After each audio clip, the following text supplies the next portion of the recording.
Hello, Leo. Welcome to Ula Tea Leaf Readings. My name is Lenor. Tonight I'm going to be reading your tea leaves.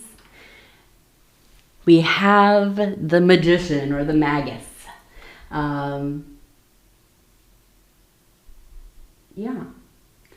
I was just thinking, I saw the variations of the Magus card. Within the Thoth deck, there are some other interpretations. And I think this is the one that they chose. I don't know what the actual, cantonal deck is. But my husband gave me this deck when I started doing my readings, and so I don't really know, but it's not my favorite interpretation of it. I always think it's the Fool. It reminds me of the Fool more than anything, but it is beautiful. It is mercurial, and it is a world creator, a universe creator, and yeah, it's a great energy to have. Hopefully you are feeling creative. Hopefully you've been writing. All right, let's go ahead. We have right here, and I wanted to show you this before I spin the bowl around. We have what looks like the Libra, or it could also be like the Omega, the end sign. But it does also feel like there's something to do with like a Libra person. Okay, so let's go ahead. We're gonna turn the bowl. We're gonna knock on it. Okay, and lift it up, and we'll take a look and see what these tea leaves are gonna tell us. And I want to go ahead and say thank you so much for deciding to click on this reading. It's always such a huge honor to be able to bring them to you, share them with you. Okay, so we have a large M, so somebody with an M name. And as I turn this, I see a face. We have the eyes, the nose, the mouth. It feels like this could be kind of a masculine energy and something to do with like race cars or like go-kart racing, or I don't know, maybe it's like bumper cars, or something where it's a low riding vehicle. Okay, maybe even like a children's one of those riding cars or whatever, the little battery pack ones, something like that possibly. We have, it looks like something to do with the ear. Some kind of, I don't know. I'm almost wondering if we're talking about somebody who maybe was into races or derby, or, I don't know, something. They worked with cars, they restored cars. Maybe they were in street racing or whatever. I feel like it has maybe affected their hearing. That's the impression I'm getting, is that maybe being around a lot of loud sounds for, years and years. Now,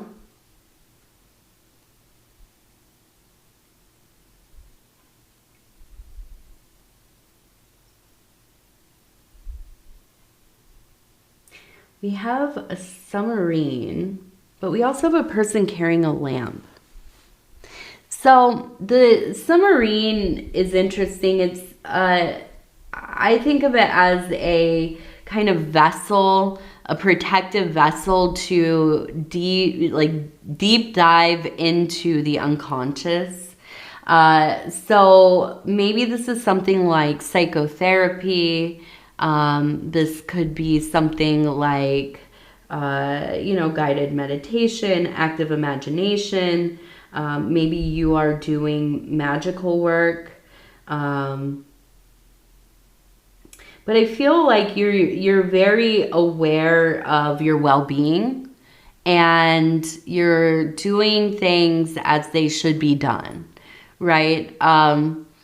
you know, I'm not really like into ceremonial magic hugely, although, you know, I've partaken and had both shared and solitary operations and rituals and ceremonies and so on.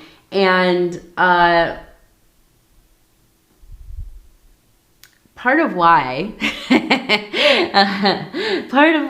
I'm not really like super drawn to ceremonial magic, at least in the Western Hermetic flavor, is because I am kind of a lazy practitioner. Honestly, I would skip through parts of the rituals, like, you know, closing off the ritual space. Like, I'm definitely somebody who would just leave things open, right? And that can cause all kinds of problems. Things coming in, things going out, so on and so forth. So I kind of steer clear myself.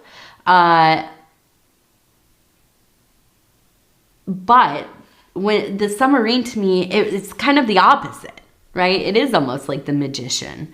Or if you could mix like the Hierophant and the magician together, right? This religious and magical ability. And so I feel like, yeah, you're really going into some unknown places of not only your own psyche, but traveling far beyond. So, you know, that I imagine you can find inspiration, you can have,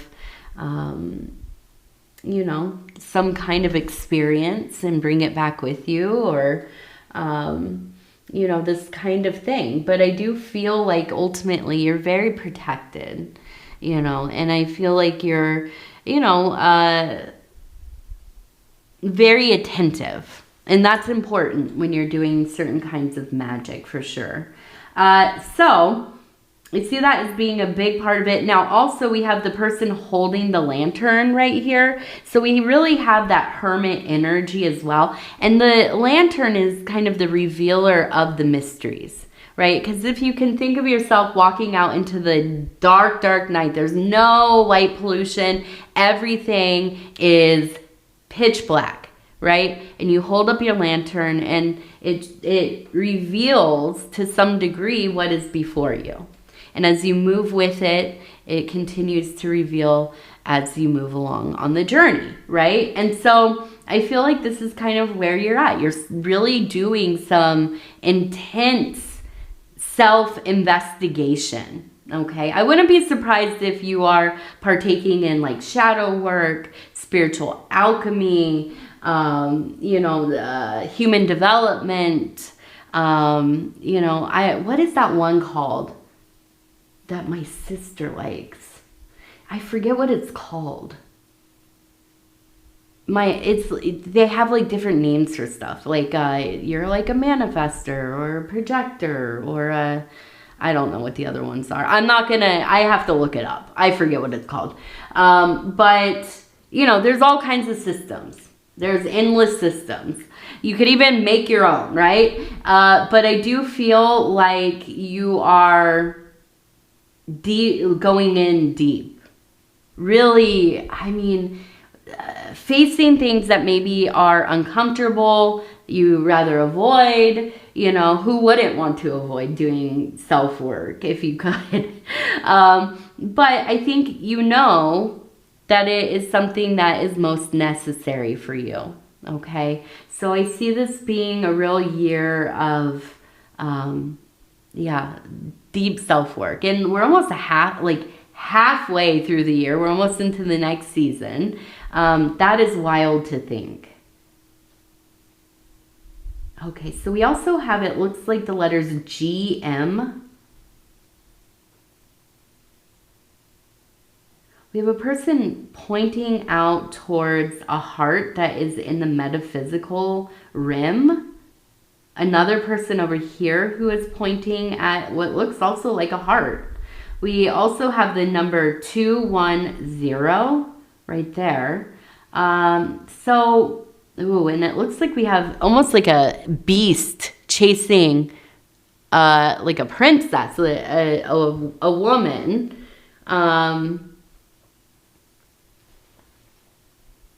We have this person holding, a tree. It looks like a tree. I was going to say maybe it's an infinity right there, but I think it's a tree. Okay, so let's talk about this. I feel like you have had at least one somewhat traumatic relationship. And I'm just going to say, like, straight up, this, and I don't wish this upon anybody. I wish that I knew less women and less men in my life that have been through some kind of abuse or mistreatment. Not just in romantic relationships, in different parts of their lives. And if you know much about like childhood trauma, if you had like a troubled household, or you were mistreated or abused or something like this, you are much more likely to have similar relationships when you get older, because you seek out, not consciously, but we do. And I myself have had this problem. It's something I really had to work on and continue to have to work on. But you seek out people that feel like home, even if home was a nightmare, right? And I think that's probably, why we repeat these cycles over and over again. But I feel like you got away from this person. I don't even know that you were in a full relationship with them, but I feel like you knew that this was going to be somebody who was going to reveal themselves as a monster. And you could just start to really see it. I mean, it was just clear as day by the end of all of this, right? And so I see you kind of, fleeing the situation. And I feel like probably you leaned on your family, if that's your blood family or your chosen family, your friends group, your animals, your companions, whoever you consider to be your family. And I think that was a really stabilizing force. And not only that, I feel like this really made you have to kind of consider, what kind of love do you want in your life? What do you really want? And so we have those two pointing out towards the metaphysical, the universe, the cosmos, the divine. And I believe that it really comes down to a wanting for a relationship with spirit, with the divine, with God or goddess or whatever it is that you find to be that kind of higher power for you.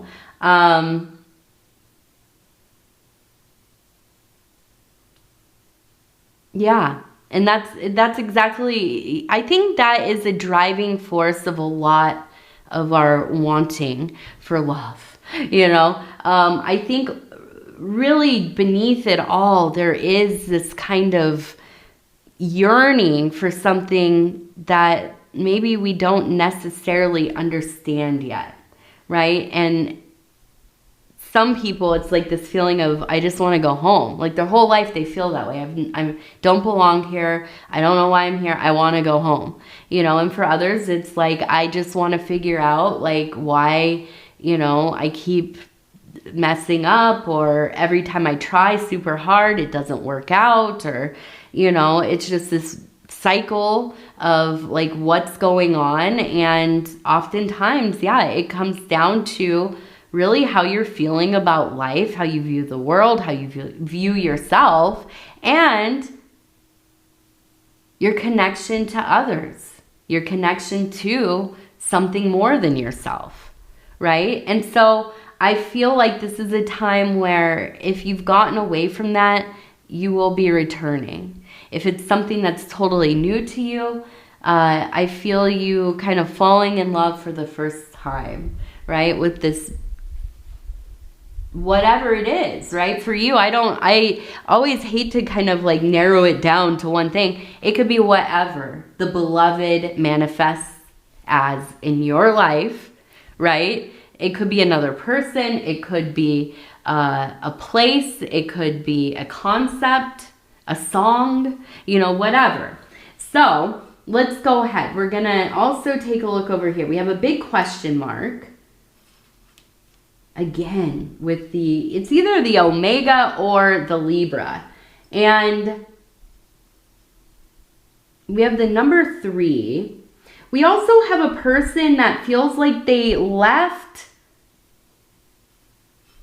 and maybe never came back. Like maybe this was like a cousin. They went out into the world after high school. They went traveling. They never wanted to move back. They would maybe visit sometimes or maybe not, you know. They just kind of started their own life out there. And I feel like this person is in transition or they have recently transitioned. And I feel like there's kind of a sadness there because there's always the hope for them to be back in your life, in proximity to you at least. And I think that just never transpired. But I feel like there's a great love. And I also feel like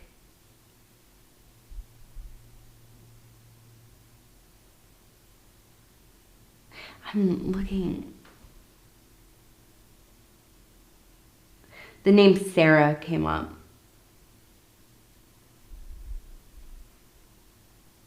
I feel like it's almost a time where there's not much to do besides like maybe just kind of sit on the end of your bed and talk to them, you know?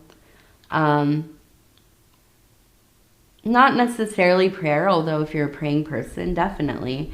But you can talk to those who have transitioned out of their corporeal body or their physical form, you know, and even if it goes nowhere, I don't know.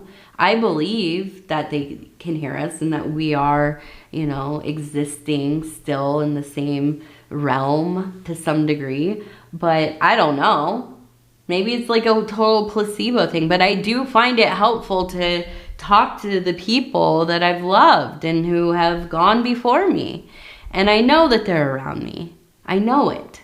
And I know that they can hear me. I have had too many coincidences or synchronicities to believe otherwise. So maybe this is a time where you let it be known. I love you. I will always love you. I'm sorry that in this life cycle we didn't get to be together more, you know, but we travel in a pack and we'll have more opportunities.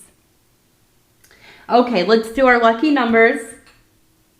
Number 93. I got that on my last reading too.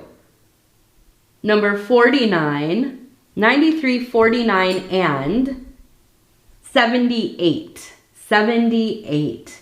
Fantastic. And now we're going to end with our Indigo Sage affirmation cards. And I flip, stop where it feels right. I'm going to get it in focus. There we go. 6, entrance, love trance. Meditate in appreciation with flowers. Each is a portal to divine love. Oh, yes. Love it. Love you. I'm going to hurry up because I got to run. If you want to like, subscribe, or leave a comment, I'd love to hear from you. We're going to talk in a few days from now. I love you. Take care of yourself. Good night.